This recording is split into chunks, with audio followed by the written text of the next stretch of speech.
Halo teman semua, ya kita kembali lagi bersama saya Banur Rinaldi. Nah di materi ini kita akan belajar tentang segmen pelanggan dan proposisi nilai. Nah teman semua, di materi ini ya kita akan coba belajar menyusun ya segmen pelanggan dan nilai proposisi dari the business yang teman-teman kembangkan. Nah apa sih itu segmen pelanggan ya? Segmen pelanggan itu artinya adalah beberapa kelompok individu atau organisasi ya berbeda yang usaha targetkan untuk tawarkan produk atau jasa. Jadi teman semua bisa tulis satu atau lebih ya teman-teman yang untuk segmen pelanggan ini. Nah, tapi gimana sih kita perlu membedakan segmen pelanggan? Ini ada berbagai kondisi ya. Pertama, misalnya kebutuhan mereka membutuhkan tawaran yang berbeda, jadi kita mesti bedain gitu ya. Kedua, misalnya mereka dicapai melalui saluran distribusi yang berbeda, itu juga perlu kita bedain.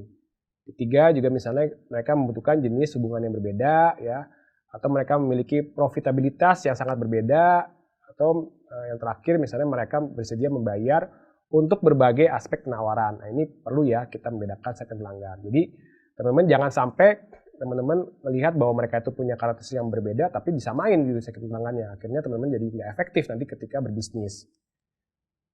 Nah teman-teman semua, ini ada berbagai jenis-jenis segmen pelanggan ya. Pertama itu pasar umum ya. Ini teman-teman bisa lihat bahwa misalnya barang-barangnya memang konvensional, sering ditemukan ya. Jadi akhirnya pasar jadi umum. Atau kedua pasar terbatas, jadi ini kita produk jasa kita unik sehingga ini benar-benar terbatas meskipun kecil tapi kita bisa memiliki nilai keunikan. Atau bisa tersegmentasi ya, atau bisa beragam, atau bisa multisisi ya, teman-teman bisa pilih ini. Nah teman-teman, pastinya setiap bisnis itu punya jodoh segmen pelanggannya masing-masing ya. Nah misalnya pernah nggak sih dengar kasus-kasus seperti ini ya, misalnya jualan batik tulis 400.000 per lembar ya di kelompok arisan pejabat kantor nggak laku. Tapi ketika dijual 2,5 juta malah laku gitu ya. Berarti kan ini kita perlu lihat segmen pelanggannya. Atau misalnya kita jual tahu isi di depan toko modern 2.500 per tahu. Lalu jual tahu yang sama persis cuma ganti model nih ya. Ganti model gerobak ditaruh di mall menengah dan bisa ludes bahkan ya. Lalu dijual 6.000 per tahunya gitu. Atau misalnya teman-teman juga bisa ada nih jual black burger di pusat keramaian deket rumah nggak laku ya. Tapi begitu ikut bazar di pentas seni SMA internasional malah laku ya. Atau misalnya juga kita bisa lihat ya misalnya jual susu kalsium tinggi untuk orang tua nggak laku tapi begitu ditawarin ke anak-anaknya malah laku. Jadi teman semua nggak semua produk itu laku ke semua segmen. Teman-teman bisa lihat siapa sih segmen pelanggan kita karena dengan kita tahu ya kita bisa jual ini dengan laku atau laris ya. Jadi akhirnya kita wajib untuk mengenali profil pelanggan kita. Nah ini makanya teman-teman semua bisa ya berlatih menggunakan customer profile atau profil pelanggan. Ini adalah suatu alat untuk menjelaskan suatu segmen pelanggan di dalam model bisnis yang lebih terstruktur dan juga detail. Ini juga bisa untuk menganalisa ya pelanggan terhadap suatu jobs, pains, dan juga gains-nya. Nah ini ya teman-teman ya, untuk jobs kita perlu analisa nih, kira-kira apa sih yang mereka coba selesaikan dalam pekerjaan dan kehidupan mereka ya. Kita perlu coba gali ya dengan kata-kata mereka sendiri. Untuk customer pains ya ini merupakan hasil buruk, risiko, dan juga hambatan yang terkait dengan pekerjaan pelanggan gitu ya.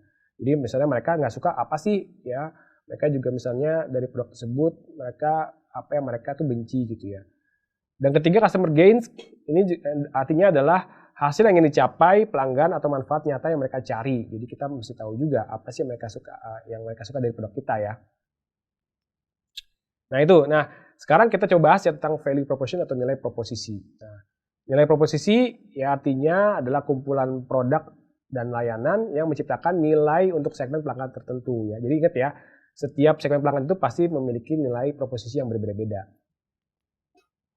Nah ini bisa kita tanyakan nih ya, nilai apa sih yang kita bisa berikan kepada pelanggan ya. Kedua, manakah dari masalah pelanggan tersebut yang kita bisa bantu selesaikan. Ketiga, kebutuhan pelanggan mana nih yang kita bisa puaskan. Dan keempat, apa paket produk atau layanan yang dapat kita tawarkan kepada setiap segmen pelanggan. Ini ya terdapat berbagai jenis-jenis value proposition ya, seperti hal yang baru, ya kinerja, kita bisa juga custom, kita bisa dari desainnya yang unik, bisa dari brand, ya harga, biaya yang murah, ya risiko rendah, kemudian akses atau juga kenyamanan. Tapi ingat ya teman-teman, setiap bisnis itu punya jodoh ya, kekuatan nilai dan keunikannya masing-masing. Teman-teman mesti tahu apa sih ya nilai dan keunikan dari ide bisnis teman-teman semua. Misalnya teman-teman semua mau bermain menang di rasa atau pilihan rasa ya. Atau kita mau lebih bermain di skala, jadi sanggup terima partai besar ya. Atau misalnya kita mau lebih tepat waktu, konsisten, lebih cepat, lebih tahan lama ya. Atau misalnya kita bisa siap di setiap waktu, misalnya kita jadi bisa melayani 24 jam ya. Atau kita bisa kita ada di mana-mana ya, atau lokasi strategis mulai dibeli ya, kita ada garansinya. Atau kita juga bisa menawarkan kemudahan pembayaran ya, seperti bisa transfer, dompet elektronik atau kredit ya. Ada program bayar nanti. Nah, itu semua teman-teman bisa coba kembangin ya, nilai proposisi itu apa sih yang bisa kita tawarkan kepada calon pelanggan. Tapi ingat ya teman-teman semua, jangan pakai asumsi sendiri, kita perlu coba tanyakan ya kebutuhan dari pelanggan tersebut, sehingga ketika kita menawarkan nilai proposisi itu bisa lebih efektif. Oke teman-teman semua, sekian materi mengenai segmen pelanggan juga nilai proposisi. Semoga teman-teman semua bisa lebih efektif ya dalam merencanakan ini. Ingat ya, dua hal ini adalah komponen penting dalam mulai bisnis, karena kalau dua hal ini itu tidak bagus, kedepannya bisnis teman-teman semua itu nggak akan berhasil ya. Jadi semangat semuanya. Jangan lupa untuk mengajukan materi dan juga lihat lecture note. Terima kasih.